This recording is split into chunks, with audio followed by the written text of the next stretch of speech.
Assalamualaikum warahmatullahi wabarakatuh.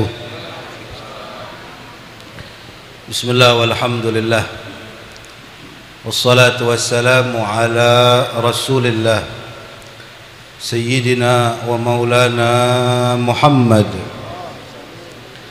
ibni Abdillah wa ala alihi wa sahbihi wa mawalah wa la hawla wa la quwata illa billah. Asyhadu an la ilaha illallah wa asyhadu anna sayyidana Muhammadan abduhu wa rasuluh. Amma ba'd. Al-muhtaramun wal mukarramun jami'il habaib wa bil khusus sahibul majlis Al-Habib Muhammad bin Husain Al-Idrus matta'ana Allah bituli hayatihi syarifa wa hafizahullah wa ra'ah.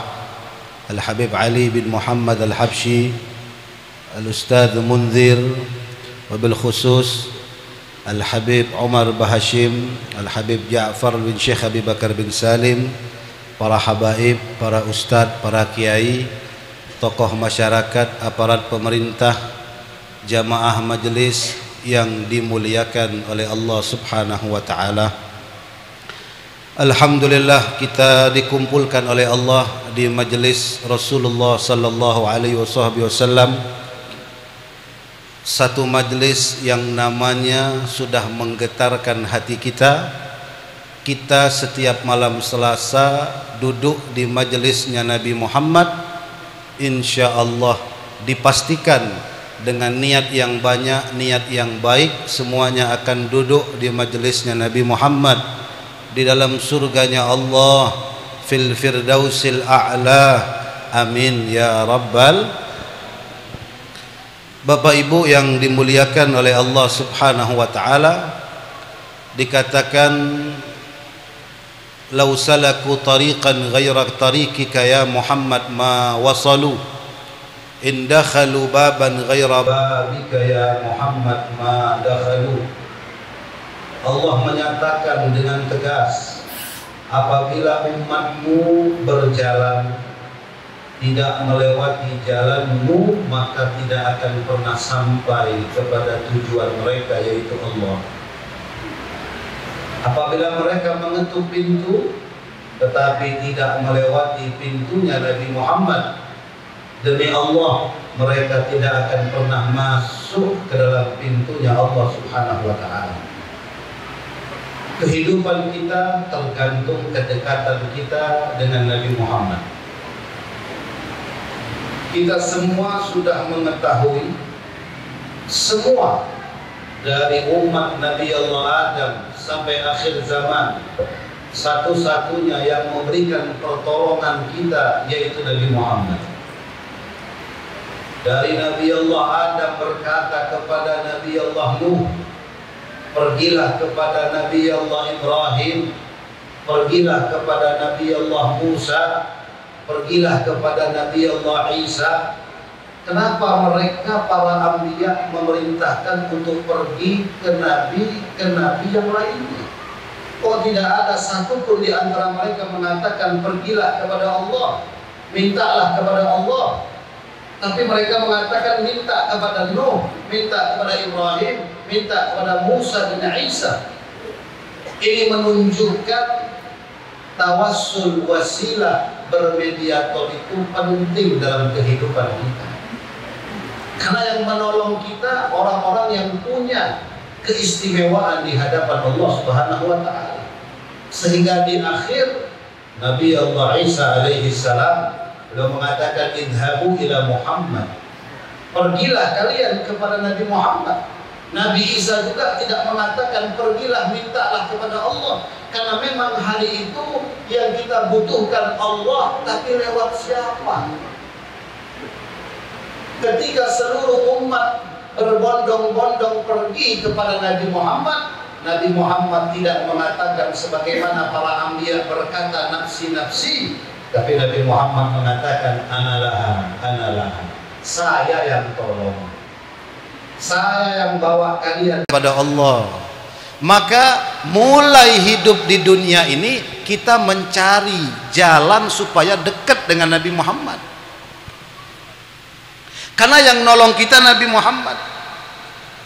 Orang gila, orang stres, tidak punya akal, ketika dia tahu yang menolong mereka nanti di hari kiamat Nabi Muhammad, tapi di dunia dia cuek sama Nabi Muhammad, acuh tak acuh, sombong, tidak mau salawat, tidak mau berzikir, tidak mau membaca Al-Quran, tidak mau melakukan sunnah, masuk masjid masih kiri keluar kanan, terbalik kamar mandi masuk kanan keluar kiri, makan minum berdiri, makan minum tangan kiri.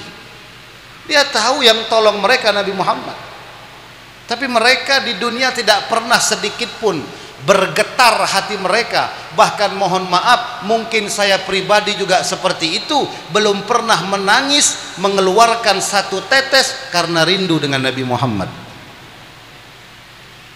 Ini tolak ukur kita. Mungkin di antara kita ada yang umurnya 20, 30, 40, 50, 60, ada yang 300 tahun. Kalau ada saya minta doa. Hadirin yang Allah muliakan, kita introspeksi diri, kita sebentar tafakur. Ya Allah, alangkah jauhnya jarak saya dengan Nabi Muhammad. Kalau kita baca sejarah manakib kehidupan para aulia, alladzina sabaguna bil iman, yang mereka telah sukses, yang saat ini mereka sedang duduk bersama Nabi Muhammad, memandang keindahan wajah Nabi Muhammad. Apa tujuan hidup mereka? Tujuan hidup mereka satu, membuat Nabi Muhammad tersenyum kepada mereka. Kalau Nabi senyum dengan mereka, Allah pasti ridho, karena Allah akan meridhoi apa yang telah diridhoi oleh Nabi Muhammad. Mereka tidak pernah melupakan Nabi Muhammad. Bahkan sehebat sahabat-sahabat Nabi, sahabat Nabi ini orang paling hebat. Orang yang paling mulia di muka bumi adalah orang yang hidup satu zaman dengan Nabi Muhammad, yang beriman, yang berperang, yang duduk bareng belajar agama dengan Nabi Muhammad. Yang mana Nabi Muhammad memandang mereka, mereka memandang Nabi Muhammad. Itu orang paling baik, paling bagus, paling afdal, yang kita kenal dengan ashabun Nabi, sahabat Nabi Muhammad. Sahabat Nabi itu kalau berdoa, doa mereka mustajab. Kalah kilat itu kalah, mustajab doa mereka. Tetapi mereka ketika berdoa tidak pernah lupa untuk datang terlebih dahulu kepada Rasulullah. Mereka tidak mau melangkahi Nabi Muhammad. Ini sahabat bertawassul, bertabarruk, bermediator dengan Nabi Muhammad, padahal mereka punya doa mustajab. Apalagi sahabat asyrah mubasyirina bil jannah, Sayyidina Abu Bakar, Sayyidina Umar, Sayyidina Utsman, Sayyidina Ali, Talha bin Ubaidillah, Zubair bin Awam, Abdurrahman bin Auf, Sa'ad bin Abi Waqqas, Sa'id bin Zaid, Abu Ubaidah al-Jarrah. Sahabat-sahabat Nabi yang begitu luar biasa, tapi mereka kalau ada keluh kesah mengeluhnya kepada Nabi Muhammad. Bahkan mohon maaf, urusan perut pun mereka ngeluh sama Nabi Muhammad, karena mereka tahu jalan, mereka tahu kunci, mereka tahu pintu. Iya, kami bisa berdoa meminta kepada Allah, tapi lebih afdal, lebih berkah kalau kami melalui Nabi Muhammad sallallahu alaihi wasallam. Ada satu sahabat datang kepada Rasulullah dalam keadaan buta, yang tidak bisa melihat. Saat itu Nabi Muhammad sedang duduk dengan sahabat Utsman bin Hunayf, wa fi riwayah Utsman bin Hanif. Ini orang berkata kepada Rasulullah, "Ya Rasulullah, ud'ullah li, doakan saya kepada Allah." Minta doa kepada Nabi Muhammad. Padahal sahabat itu kalau berdoa itu luar biasa. Kalau kita baca keramat-keramat sahabat itu luar biasa. Sayyidina Khalid bin Walid disuruh minum racun, beliau baca bismillahilladzi la yadurru ma'asmihi syai'un, minum satu gelas tidak mempan. Kata raja tersebut, andai umat Islam kayak begini semua, mati orang kafir. Sekarang saya beli baygon, ada yang mau minum? Mungkin yang putus asa. Hadirin yang Allah muliakan, sahabat itu orang hebat. Mereka itu orang-orang yang diberkahi oleh Allah subhanahu wa ta'ala. Apa yang mereka minta Allah kabulkan, tapi mereka nggak pernah melupakan Nabi Muhammad. Makanya alangkah sombongnya orang di dunia hidup berkah Nabi Muhammad, segala yang dia miliki, tapi tidak mau menyenangkan Nabi Muhammad. Ya Rasulullah, kedua mataku buta, doakan ya Rasulullah, aku kepengen melihatmu, kepengen memandangmu. Bagaimana indahnya wajah Nabi yang membuat bulan purnama cemburu karena mereka tidak ditonton lagi karena ada wajah Nabi Muhammad. Kita yang matanya melihat tidak pernah kepikiran, ya Allah kepengen mimpi Nabi Muhammad, kepengen berjumpa Nabi Muhammad. Terkadang kita mahalul qiyam aja masih cengengesan, ketawaan, bercandaan. Yang saat itu Rasulullah hadir di tengah-tengah kita. Tidakkah kita bisa memberikan waktu kepada Nabi 1 jam 2 jam, teteskan air mata karena rindu dengan Rasulullah sallallahu alaihi wasallam? Saya pernah melihat langsung dan saya mengalami. Saya punya guru, beliau punya abah. Abuya Ahmad Naufal itu punya abah namanya Al-Habib Abdullah Burhan bin Ahmad bin Hamid Al-Kaf. Al-Habib Ahmad ini murid langsung Al-Habib Ali Al-Habsyi. Al-Habib Abdullah Burhan ini setiap kali dengar nama Nabi Muhammad, dan kita santri dan semua orang kampung melihat secara langsung, dan masih ada orang-orang seperti itu zaman sekarang, wallahu alam di mana mereka. Setiap kali disebut Nabi Muhammad menangis di depan kita.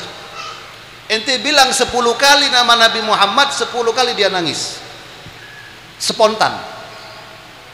Nah, itu orang-orang yang punya kerinduan dengan Nabi Muhammad. Masih ada orang-orang seperti itu. Dan mudah-mudahan kita bagian termasuk orang-orang yang seperti mereka. Doakan mataku ya Rasulullah, kepingin melihatmu. Apa kata Nabi Muhammad? Saya ajarkan satu metode, mudah-mudahan Allah kabulkan. Pertama, ambil wudhu yang sempurna dengan sunnah-sunnahnya. Yang kedua kata Nabi, setelah wudhu sholat 2 rakaat atau yang kita kenal sholat hajat. Setelah engkau sholat, maka baca doa ini. Coba apa doa yang diajarkan oleh Nabi Muhammad? Ini ijazah buat kita semua. Kata Nabi Muhammad, baca doa, Allahumma inni as'aluka wa atawajjahu ilaika binabiyyika Muhammad sallallahu alaihi wasallam nabiyyir rahmah. Ya Muhammad, inni atawajjahu bika ila rabbika fi hajati fasyaffi'hu fi. Ini doa yang diajarkan oleh Nabi Muhammad. Doanya isinya tawassul. Baca doa ini, Allahumma inni as'aluka, ya Allah sesungguhnya aku meminta kepadamu, wa atawajjahu ilaika, dan aku menghadapkan diri kepadamu, binabiyyika Muhammad, dengan berkah nabimu Muhammad sallallahu alaihi wasallam, nabiyir rahmah, nabi pembawa rahmat. Lalu kata Nabi, katakan ya Muhammad. Nabi sendiri perintahkan kita untuk bertawassul dengan Nabi Muhammad. Panggil namaku, sebut namaku, ya Muhammad, wahai Muhammad, inni atawajjahu bika, aku menghadap kepadamu, menghadapkan diri kepadamu, ila rabbika, untuk aku bawa dirimu, namamu kepada Tuhanku yaitu Allah, fi hajati, setiap hajat-hajatku. Maka tolonglah ya Rasulullah, tolonglah ya Allah, segala hajat-hajatku dikabulkan dengan berkah Nabi Muhammad. Setelah dia baca doa itu, langsung melihat, spontan, langsung melihat, langsung melek. Dia datang lagi kepada Rasulullah. Kata Utsman bin Hunayf, orang ini baru beberapa menit, anggaplah setengah jam, 1 jam, sudah balik. Yang awal datang buta, sekarang datang kedua melek, melihat. Barokah siapa? Nabi Muhammad. Maka tidak ada hajat yang tidak Allah kabulkan kalau kita berkah Nabi Muhammad. Makanya kalau doa jangan sombong. Bismillahirrahmanirrahim, alhamdulillahirabbil alamin. Baca solawat, Allahumma salli ala sayyidina Muhammadin. Doa pendek tutuplah juga dengan solawat. Allah malu jika hambanya mengangkat tangan tidak dikabulkan, apalagi Allah lebih malu mengangkat tangan membawa nama kekasihnya Nabi Muhammad sallallahu alaihi wasallam. Insyaallah malam hari ini semua hajat-hajat kita dikabulkan oleh Allah Subhanahu wa taala, berkah Nabi Muhammad, kedudukan Nabi Muhammad, kemuliaan Nabi Muhammad, nazrah daripada Nabi Muhammad. Mudah-mudahan kita dikumpulkan dalam keadaan iman, Islam, mahabbah kepada Rasulullah, istiqamah sampai kita meninggal dunia. Berkah Nabi Muhammad husnul khatimah, berkah Nabi Muhammad selamat daripada azab kubur, berkah Nabi Muhammad selamat inda sirat, indal mizan, indal hisab. Mudah-mudahan masuk surga tanpa hisab bersama Nabi Muhammad dan para sahabat. Rabbi fanfa'na bi barakatihim wahdina al-husna bi hurmatihim wa amitna fi tariqatihim wa mu'afatin min al-fitan ya rabbi bihim wa bi alihim ajil bin nasri wa bil faraji wa sallallahu ala sayyidil mursalin walhamdulillahi rabbil alamin. Hakadha minna wal afu minkum. Wassalamu alaikum warahmatullahi wabarakatuh.